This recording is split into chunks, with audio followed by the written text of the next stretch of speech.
आप पूछ रहे हैं कि कृष्ण किसे कहा जाता है? कृष्ण का मतलब होता है काला, ब्लैक। और ब्लैक का मतलब क्या होता है? Black body. और ब्लैक बॉडी किसे कहा जाता है? फिजिक्स में आपने पढ़ा होगा, ब्लैक बॉडी का मतलब कृष्णिका, अर्थात ऐसी वस्तु जो सारी किरणों को अपने अंदर अवशोषित कर लेती है, उसे ब्लैक बॉडी कहा जाता है। ये फिजिक्स में आप पढ़ते हैं। तो कृष्ण का मतलब होता है काला, और काले का मतलब होता है आकर्षित करने वाला, जो सबको अपनी तरफ आकर्षित कर लेता है, उसे कृष्ण कहा जाता है। और कृष्ण होने का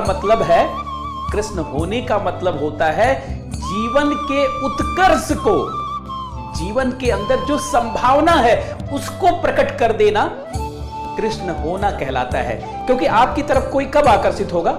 जब आपके पास बड़ी उपलब्धियां होंगी, बड़े रिजल्ट आपके पास होंगे। और जब आपके पास बड़े रिजल्ट हैं, बड़ी उपलब्धियां हैं, तो समझिए आप कृष्ण बन चुके हैं। आपने गीता के 10वें अध्याय को पढ़ा होगा। गीता के 10वें अध्याय में भगवान कृष्ण घोषणा करते हैं कि मैं हाथियों में एरावत हूं और गायों में मैं कामधेनु हूं, पशुओं में मैं शेर हूं और घोड़े में मैं उच्चश्रवा हूं, और ऋतुओं में मैं बसंत हूं। अर्थात हर चीज में जो श्रेष्ठ है वही कृष्ण है। कई लोगों ने मुझसे कहा कि सर कृष्ण अहंकार से ये बात कहते हैं, कृष्ण अहंकार पूर्ण बात कर रहे हैं। ये कभी मत समझिएगा। भगवान कृष्ण कभी भी अहंकार में कोई बात करते ही नहीं थे।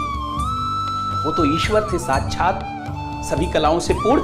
भगवान कृष्ण श्रेष्ठता की घोषणा नहीं कर रहे हैं। अगर भगवान कृष्ण अपने को श्रेष्ठ बता रहे होते और श्रेष्ठता की घोषणा कर रहे होते, तो अपनी तुलना हाथियों से, गायों से, घोड़ों से क्यों करते?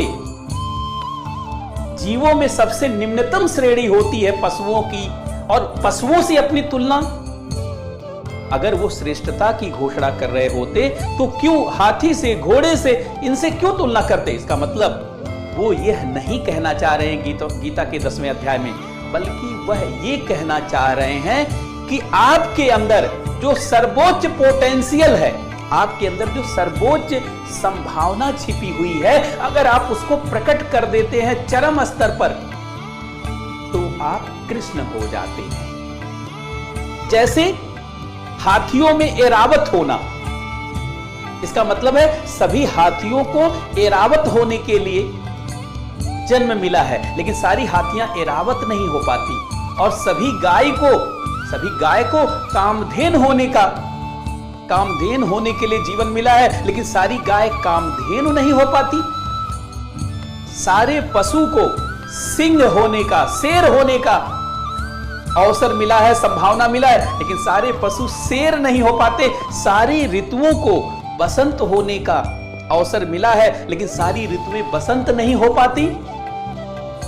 इसका मतलब है कि आपके अंदर जो अनंत संभावना है, उस अनंत संभावना को अगर आप प्रकट कर ले जाते हैं, चरम स्तर तक ले जाते हैं, तो आप कहीं भी हैं, किसी भी जाति में है, किसी भी रूप में है, तो कृष्ण बन सकते हैं। कृष्ण माने सबको आकर्षित करने वाला काला, ब्लैक बॉडी फिजिक्स के अनुसार। इसका मतलब है कृष्ण बनना संभव है, बशर्ते हमारे जीवन में जो अनंत संभावनाएं छिपी हुई हैं, उनको अगर प्रकट किया जाए,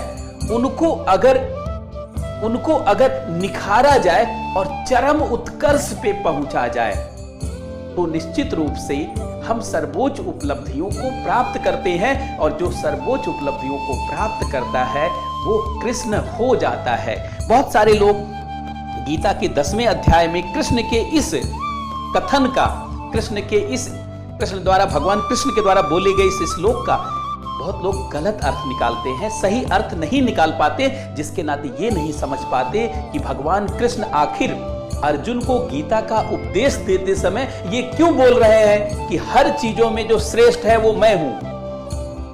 वो श्रेष्ठता की घोषणा नहीं कर रहे हैं, बल्कि श्रेष्ठतम होने के लिए, शिखर पर जाने के लिए जो मानक है, जो सिद्धि है, वो सिद्धि प्राप्त करने के लिए प्रेरित कर रहे हैं और कह रहे हैं, हे अर्जुन,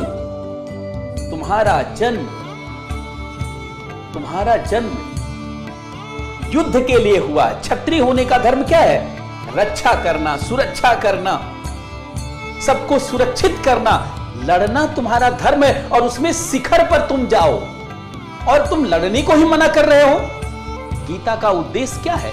गीता का उपदेश और गीता का उद्देश्य हर व्यक्ति को उसके कर्म में लगाना, जो उसका कर्म है उसके सर्वोच्च लक्ष्य की तरफ ले जाना, यही गीता का उपदेश और गीता का उद्देश्य है। और भगवान कृष्ण यही उद्देश्य दरअसल अर्जुन को समझा रहे थे और बता रहे थे कि हे अर्जुन, अगर तुम लड़ोगे नहीं और सर्वोच्च नहीं लड़ोगे तो तुम कभी कृष्ण नहीं बन सकते, तुम कभी कृष्ण नहीं हो सकते। भले मैं तुम्हारा सारथी हूं, तुम मेरे साथ हो, ये सब मूर्खतापूर्ण लगेगा, ये सब एक जो है छलावा लगेगा। वास्तव में कृष्ण होना तो किसी भी क्षेत्र में जहां भी आप हैं वहां अपने आप के श्रेष्ठता को प्रकट करना है, वहां श्रेष्ठ स्तर पर जाना है। जैसे ऋतुओं में बसंत सबसे श्रेष्ठ है। क्यों श्रेष्ठ है? क्योंकि बसंत में खिलने का अवसर होता है। बसंत ऋतु में ही सारे पेड़ पौधों में फूल निकलते हैं, नए पत्ते निकलते हैं, नई कलियां निकलती हैं, नए सृजन की शुरुआत होती है, नए संभावनाओं को उगने का, बढ़ने का मौका मिलता है। इसी प्रकार से जब कोई हाथी एरावत बनता है, एरावत हाथी होता है, तो हाथियों के सर्वोच्च गुणों को धारण कर लेता है। इसका मतलब यह नहीं कि भगवान कृष्ण जैव विविधता के विरोधी थे कि सारे हाथी एरावत बन जाए और सारी गाय कामधेन बन जाए। वो जैव विविधता के विरुद्ध नहीं थे, बल्कि उनका कहना था कि आप जिस भी दशा में हैं, जो भी पोटेंशियल आपके अंदर है, जो भी संभावनाएं आपके अंदर छिपी हुई हैं, उसके चरम को प्राप्त कर लो, उसके अंतिम उत्कर्ष को प्राप्त कर लो, हे अर्जुन। तो सोचिए विद्यार्थियों के लिए कितनी बड़ी सीख देता है, कितना बड़ा मैसेज देता है भगवान कृष्ण का यह उपदेश। हे विद्यार्थियों, आपके अंदर जो चरम क्षमता छिपी हुई है उसको प्रकट कर लो और एग्जाम में टॉप कर जाओ, और टॉप कर जाओगे तो कृष्ण हो जाओगे।